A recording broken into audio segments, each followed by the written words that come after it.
Joseph Smith said, "The church is not fully organized in its proper order and cannot be until the temple is completed." Hence, the building of a temple in Nauvoo. Coming up next on the Joseph Smith Papers.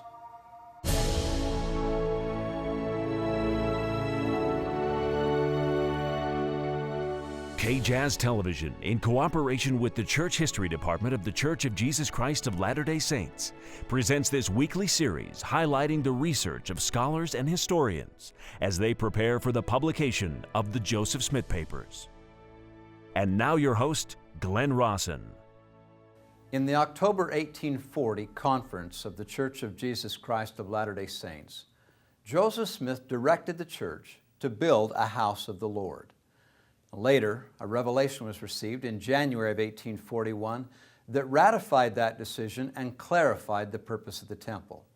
It also contained a commandment to build another structure in Nauvoo, the Nauvoo house. Our show today is about the building of those two sacred houses in Nauvoo. The proposal here is as follows, quoting from the minutes of that General Conference, October 3rd, 1840. The President then spoke of the necessity of building a house of the Lord in this place. That's what they called the Kirtland Temple. It was the Lord's house. Whereupon it was resolved that the saints build a house for the worship of God, and that Reynolds Cahoon, Elias Higby, and Alpheus Cutler, who had been involved in the Kirtland Temple, be appointed a committee to build the same. On motion, resolved that a commencement be made 10 days from this date, and that every 10th day be appropriated for the building of said house. They not only needed the tithing, the cash tithing, or the goods of tithing, which is what most people gave, to feed the hired workers and the volunteer workers, the poor, but also they needed the manpower. And in order to organize that manpower and to keep the manpower flowing so the work crews didn't bunch up with lots of people one day and almost nobody the next. What they did is they divided the city of Nauvoo into 10 wards. And each ward was responsible for providing workers for 1 out of 10 days, not counting Sunday. And so the organization of wards had its genesis in meeting the manpower needs to build the temple. They weren't ecclesiastical units for worship. They were ecclesiastical units for mobilizing manpower to build the temple. With the decision to build the temple, there of course had to be an architect, someone who could design and oversee the building of the structure. The original design of the Nauvoo temple was neoclassical Greek, and it was somewhat similar to the Kirtland Temple. What the prophet did is he invited some of these people to submit ideas. It was, in a sense, an architectural contest. And he did receive some very nice proposals and sketches and drawings. And the winning architect is William Weeks. The site selected for the temple was right at the center of Nauvoo, if you will. It is a mile inland from the farthest point out into the river. It's a mile south of the northern point of the river and a mile north of the southern part of the river. So it's a mile in each of those three directions, and of course behind you you've got the prairie. The first drawing that Weeks came up with was a building that looked very much like a public building of the time. You could almost say it looks like a courthouse. It had a bell tower. There was a clock up there and a bell and a standard kind of architectural design. It had 3 doors, and it would do as a courthouse. In fact, if you look at the plans for the Capitol building in Springfield, which is a very similar size, you can see some echoes there. There were some similarities, however, with Kirtland. That is, a hall on the main floor, with galleries on the side halfway up, and then a hall on the second floor with galleries. And those galleries in Nauvoo were to be offices for church leaders. Joseph Smith made inspired revisions in the basic designs of William Weeks. The temple's interior was changed to accommodate temple ordinances that had recently been revealed. The temple's exterior was redesigned to include instructive symbols. If you look at the final drawing of Nauvoo Temple, you will see there those features that we recognize as the temple. Instead of the end now has an attic, which changes the pattern. And this attic level ultimately became the location for the endowment. It was the temple part of the building, whereas the lower halls remained places for public gatherings. Let's talk a little bit about the symbolism of the exterior of the Nauvoo Temple. The thing that we're usually most familiar with are the pilasters, where they have a moonstone on the bottom, and then there's a shaft that goes up, and there's a sunstone on the top of the pilaster, and above the sunstone there's a star. Now, one of the things that sometimes people use to interpret those is the idea of the 3 degrees of glory: the sun, the moon, and the stars. The problem with that is that it doesn't work on the Nauvoo Temple. The sequence is off. If we use that symbolism, we would go from the terrestrial world to the celestial world to the telestial world. And that sequence simply isn't right. So there's got to be another explanation. And if you look at the way the forms are actually placed on the temple, it gives us some insights. We begin with the moonstone on the bottom. That moonstone is actually looking down, because it actually has a face on it, like the man in the moon kind of thing. And it's looking down, as the moon would be if we were out in the night sky. The moon's looking down on us. And then above the moon is the sun, and beyond the sun are the stars. So what we have is not a description of 3 degrees of glory. What we have is a microcosm of the universe. Why does this matter? Because one of the reasons that Nauvoo is so significant for us is that it is the foundation of much of what eventually happens in Salt Lake. Symbols are a very versatile and effective means of teaching. Often a single symbol can have multiple meanings, as is the case with some of the symbols that are carved into the exterior of the Nauvoo Temple. At the top are 5 pointed stars with a long point downward, which is a symbol of Christ. The sunstones also have 2 other elements that are quite interesting. You have kind of chevron patterns underneath this big face of the sun. And we learn from Brigham Young, it's written in the history of the church, he refers to those chevron patterns as clouds. So the sun is breaking through the clouds. And that was a symbol that was quite common in the early Restoration. It shows up most dramatically in the poetry of Parley P. Pratt, in that wonderful anthem, "The morning breaks, the shadows flee." So the idea of the sun is a symbol of the restoration of the gospel, breaking through clouds of confusion and discord. And that's a symbol on there.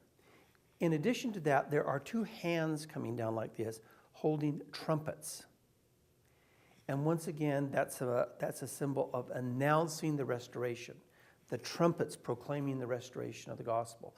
Symbols can, and often do, change over time. From the Nauvoo Temple to the Salt Lake Temple, some architectural symbols have evolved. Another thing that we're quite familiar with the Nauvoo Temple in terms of symbols is that wonderful weather vane of the flying angel. And And he's dressed in his priestly robes. He has a trumpet announcing the restoration of the gospel, and he's holding the book. I imagine the Book of Mormon, announcing the restoration of the gospel. Now, sometimes people look at that as Moroni. Actually, the idea of an angel on top of the temple being Moroni takes a long time, a long evolution to get to that interpretation. The early interpretation was this was the angel of the restoration, as in Revelations 14:7. And I saw another angel flying in the midst of heaven. What shows up as symbolism expressed by pulpits in Kirtland and in Nauvoo, in Salt Lake, are expressed by towers on the exterior. So we have towers on the west end and towers on the east end. The towers on the east end are a little higher, and they represent the Melchizedek priesthood, and they represent the general leadership of the church. And the west end represents the Aaronic priesthood and the localized leadership of the church. And that's why the west end, the towers are slightly lower. But it's also why the towers are designed so that they have 3 levels going up like this. And you have 3 horizontally across like this to represent the presidencies. Just like you had 3 going across to represent the presidencies for the pulpits in Nauvoo and Kirtland. Except now we have made it externally visible. Though the saints may not have initially understood it, the temple in Nauvoo was to be a different kind of a temple in some respects than the one in Kirtland. The October conference had seen the temple as a house of worship and a house of the Lord. But there was more there in that temple. We're talking about here about the endowment and the sealing ordinances. And verily I say unto you, let this house build unto my name, that I may reveal mine ordinances herein unto my people. They commenced the construction of the temple, but the work progressed slowly. While the saints labored with all they had to build the temple, they also had to survive. Joseph anxiously urged the work along. And that effort to build a temple was a long and tedious prospect. The building season was from spring to fall. And guess what was happening in spring to fall? That was also the time when you built houses, and contractors and builders were needed there. That's when you plowed and planted and harvested, and the farmers were busy there. So that's one of the reasons it took so long to get the temple out of the ground and up. Interestingly, at the General Conference of the Church on the 2nd of October in 1841, in fact, the same day the cornerstone of the Nauvoo house was laid, Joseph made some comments about the importance of building the Lord's house, the Nauvoo temple. And he said, "There shall be no more baptisms for the dead until the ordinance can be attended to in the font of the Lord's house. And the church shall not hold another general conference until they can meet in said house, for thus saith the Lord." End of quote. Although church leaders continued holding conferences, none was designated a general conference until October 1845, when they could indeed hold the conference within the walls of the temple. Among those who played a significant role in the building of the temple at Nauvoo were those converts, immigrants from the British Isles. Peter Mon was one of the British stonemasons who helped build the Nauvoo temple. And this was an important component of what was going on in Nauvoo. Rather than factories, the tendency was to combine efforts for the temple, for the Nauvoo house, for some of these endeavors that Joseph Smith promoted very heavily, and so they were able to contribute to this in important ways. They had those skills. The chief mason on the temple was from England. The chief carver of the sunstones was from Great Britain. A lot of our skilled craftsmen came from there. As mentioned, the Lord commanded that 2 houses were to be built in Nauvoo. The Nauvoo house was to be a hotel, a place where weary travelers could rest while they contemplated the Lord's establishment of Zion. The revelation that Joseph received on the 19th of January 1841, that we now know as section 124 of the Doctrine and Covenants, described the necessity of building two buildings. One, the house of the Lord, the temple in Nauvoo, the second being the Nauvoo house. And I'd like to read from portions of verses 56 and 60 that talk about building the Nauvoo house, a commandment to build this house. And now I say unto you, as pertaining to my boarding house, which I have commanded you to build for the boarding of strangers, let it be built unto my name, and let my name be named upon it, and let my servant Joseph and his house have place therein from generation to generation. And let the name of the house, of that house, be called Nauvoo house, and let it be a delightful habitation for man, and a resting place for the weary traveler, that he may contemplate the glory of Zion, and the glory of this, the cornerstone thereof. Now the Nauvoo house is a boarding house. It's a hotel. When these kings and governors visit, the Lord wanted a place for them to stay, a pleasant place, a place which was decent, not just put them up in an old log cabin. And there wasn't a public hotel. There wasn't a public house there, if you will. And therefore, the section 124 commands them to build a house unto my name, which would be a boarding house for visitors, all visitors, not just dignitaries. This was a huge undertaking. The building design was 4 stories high. It would have a lot of accommodations. So there is a real need to have a place so that visitors coming to Nauvoo will get the best impression possible of the church and of their experience there, so that they will have a real opportunity to ponder the more important things, the doctrines of the church that they are hearing for the first time, and to partake of the spirit of the place as much as anything else. When the Revelation commanded that 2 houses be built, well, that meant in Joseph's mind that the building of the Nauvoo house was as much an imperative as the building of the Nauvoo temple. This is from the 21st of February, 1843. The source is Joseph's journal. The building of Nauvoo house is just as sacred in my view as the temple. I want the Nauvoo house built. It must be built. Our salvation depends upon it. When men have done what they can or will for the temple, let them do what they can for the Nauvoo house. Willard Richards recorded those words in Joseph's Nauvoo journal. This is from the 6th of April, 1843 conference. It is important that this conference gives importance to the Nauvoo house, as a prejudice exists against the Nauvoo house in favor of the Lord's house. There is no place where men of wealth and character and influence can go to repose themselves, and it is necessary we should have such a place. Again, a similar statement on the 19th of April, 1843, Joseph speaking to the 12. Don't be scared about the temple, don't say anything against it, but make all men know your mission is to build the Nauvoo house. Special conferences were held to encourage the saints to build the Nauvoo house. The quorum of the 12 apostles were appointed as special collectors of tithes for that purpose. But in the end, with limited time and resources, the Nauvoo house never rose beyond the first floor. Both buildings were being worked on, but as more saints were moving in from Europe with very little means, and as the saints' neighbors in Illinois were becoming a little more excited about some of the things going on in Nauvoo politically, the tensefulness of the situation made it clear that they probably wouldn't be there forever in Illinois, and when push came to shove, one building had to be favored over the other. Right, and it was just a matter of resources then. It was. Okay, all right.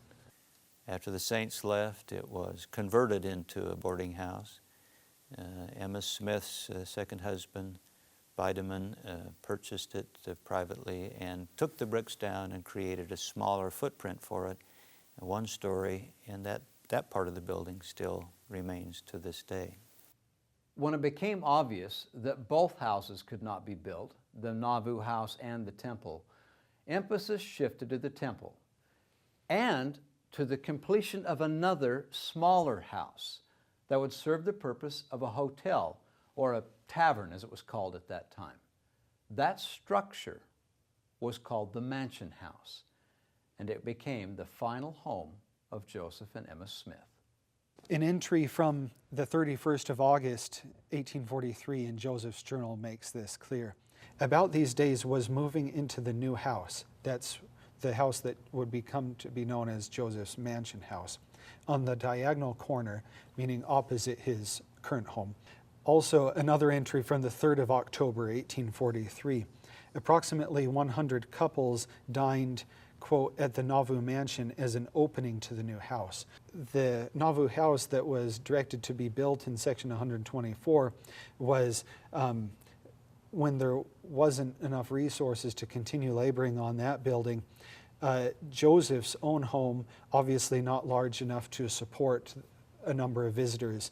I think that a temporary solution, at least, I don't think that they had, I'm sure that they had not permanently given up on the Nauvoo house at that point, but a temporary solution was to build what we call the mansion house, that would be an operable hotel, larger than Joseph's current home, that his family could live in, but that also had rooms for other visitors to Nauvoo to stay at. So Joseph, they built the mansion house, which was Joseph's home, but then Joseph opened it up as a hotel to fulfill the purpose of what the Nauvoo house was going to be temporarily. At least temporarily. And the mansion house that was being built was built with the intent not only of being Joseph's home, but of a hotel. Remember that Joseph knew his time, as well as the saints' time in Nauvoo, was limited. By early 1844 then, all efforts went into the completion of the Nauvoo temple. The final real mark of the change in direction, where we are no longer working on building both buildings, where we have to focus on one, is probably best shown in a 4th of March, 1844, so now shortly before the martyrdom, meeting of the First Presidency, the 12 Apostles, and the Temple Committee.